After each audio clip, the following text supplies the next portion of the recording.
ជំរាបសួរបងប្អូនប្រិយមិត្ត Goal ខ្មែរទាំងអស់គ្នារាត្រីថ្ងៃអង្គារឈានចូលព្រឹកថ្ងៃពុធវេលាម៉ោង12:40នាទីរំលងអាត្រាតយើងមានណាត់គ្នាក្នុងពានរង្វាន់ដែលធំជាងគេនៅអឺរ៉ុប UEFA Champions League វគ្គ16ក្រុមចុងក្រោយជើងទី1ហង្សក្រហម Liverpool ត្រូវធ្វើដំណើរទៅកាន់ទឹកដីដែលគេល្បីថាជាឋាននរកសម្រាប់ក្រុមភ្ញៀវគឺកីឡាដ្ឋាន Rams Park ដើម្បីតទល់ជាមួយសិង្ហបាសាក់ Galatasaray បងប្អូនដឹងទេកាលពីខែកញ្ញាឆ្នាំ2025កន្លងទៅ Galatasaray ធ្លាប់បានបំបាក់ Liverpool 1-0 រួចមកហើយតើយប់នេះប្រវត្តិសាស្ត្រនឹងច្រកដែលឬ Liverpool នឹងសងសឹកបានសម្រេច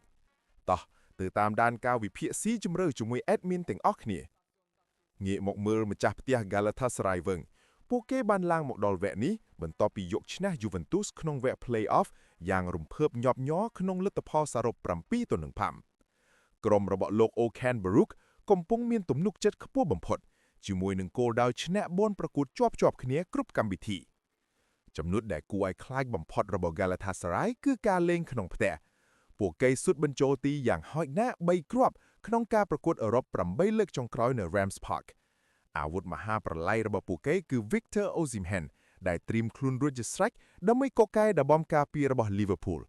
គួបផ្សំនឹងខ្សែបម្រើកណ្ដាលដែលពោពេញដោយបទពិសោធន៍ Premier League គឺ Lucas Torreira និង Mario Lemina ពួកគេនឹងធ្វើឲ្យ Liverpool លេងមិនស្រួលឡើយ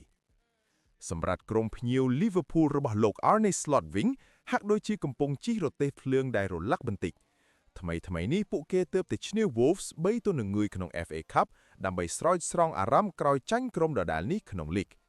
ទោះបីជាយ៉ាងណាក្នុង Champions League រដូវកាលនេះ Liverpool លេងក្រៅដីបានល្អណាស់ដោយរបូតត្រឹម2គ្រាប់ប៉ុណ្ណោះក្នុង4ប្រកួតប៉ុន្តែយប់នេះហង្សក្រហមជួបវិបត្តិរបួសធ្ងន់ធ្ងរដោយអត់វត្តមានខ្សែប្រយុទ្ធ Alexander Isak និងខ្សែការពារ Connor Bradley លោក Slot ប្រហែលជាត្រូវប្រើ Hugo Ekitike ជាខ្សែប្រយុទ្ធកណ្ដាលនិងបដូរ Florian Wirtz ទៅលេងស្លាប់ដើម្បីទុកកន្លែងឲ្យ Dominic Szoboszlai លេងជាលេខ10តើការរៀបចំថ្មីនេះអាចទប់ទល់នឹងសម្ពាធអ្នកគាំទ្រទូរគីបានទេយប់នេះ Galatasaray នឹងប្រើកម្លាំងបាយនៅត្រង់តំបន់កណ្ដាលដើម្បីផ្ដាច់ចរន្តបញ្ជូនបាល់របស់ Liverpool និងប្រើល្បឿនរបស់ Noah Lang ព្រមទាំងភាពមុតស្រួចរបស់ Osimhen ចំណែក Liverpool វិញនឹងព្យាយាមគ្រប់គ្រងបាល់និងពឹងផ្អែកលើភាពប៉ិនប្រសប់របស់ Salah និង Wirtz ដើម្បីវាយបោះផ្ដល់ទម្រួយនឹងការទូទីពី Goal ខ្មែរ Admin មកដល់ចំណុចដែលបងប្អូនរងចាំផ្អែកលើទិន្នន័យនិងស្ថានភាពក្រុមទាំងពីរ Admin សូមផ្ដល់ទម្រួយសម្រាប់យប់នេះដូចខាងក្រោមទម្រួយទី1ល្អបំផុតលេង over 2.5-3ហេតុផល Galatasaray ស៊ុតក្នុងផ្ទះមិនដែលខកខានឡើយមធ្យមភាព3គ្រាប់ក្នុង UCL ហើយការពាររបស់ពួកគេក៏ធ្លាដែរចំណែក Liverpool តួបាត់ Isak ក៏តំបានប្រយុទ្ធនៅតែមានគុណភាពខ្ពស់ការប្រកួតនេះនឹងបើកចំហនិងមានគ្រាប់បាល់សងខាងទម្រួយទី2យកម្ចាស់ផ្ទះ Galatasaray +0-0.5 ហេតុផលការទៅលេងនៅទួរគីគឺជាសុបិនអាក្រក់របស់ក្រុមអង់គ្លេសជាមួយនឹងវត្តមាន Osimhen និងការហត់នឿយរបស់ Liverpool ម្ចាស់ផ្ទះយ៉ាងហោចក៏រកបានលទ្ធផលស្មើឬអាចឈ្នះប្រភេទប្រភេយលទ្ធផលពាទាយ Galatasaray 2 Liverpool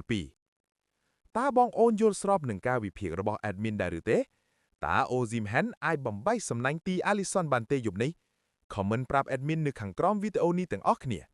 ជូនពរបងអូនហេងទាំងអស់គ្នាជួបគ្នានៅវីដេអូក្រោយ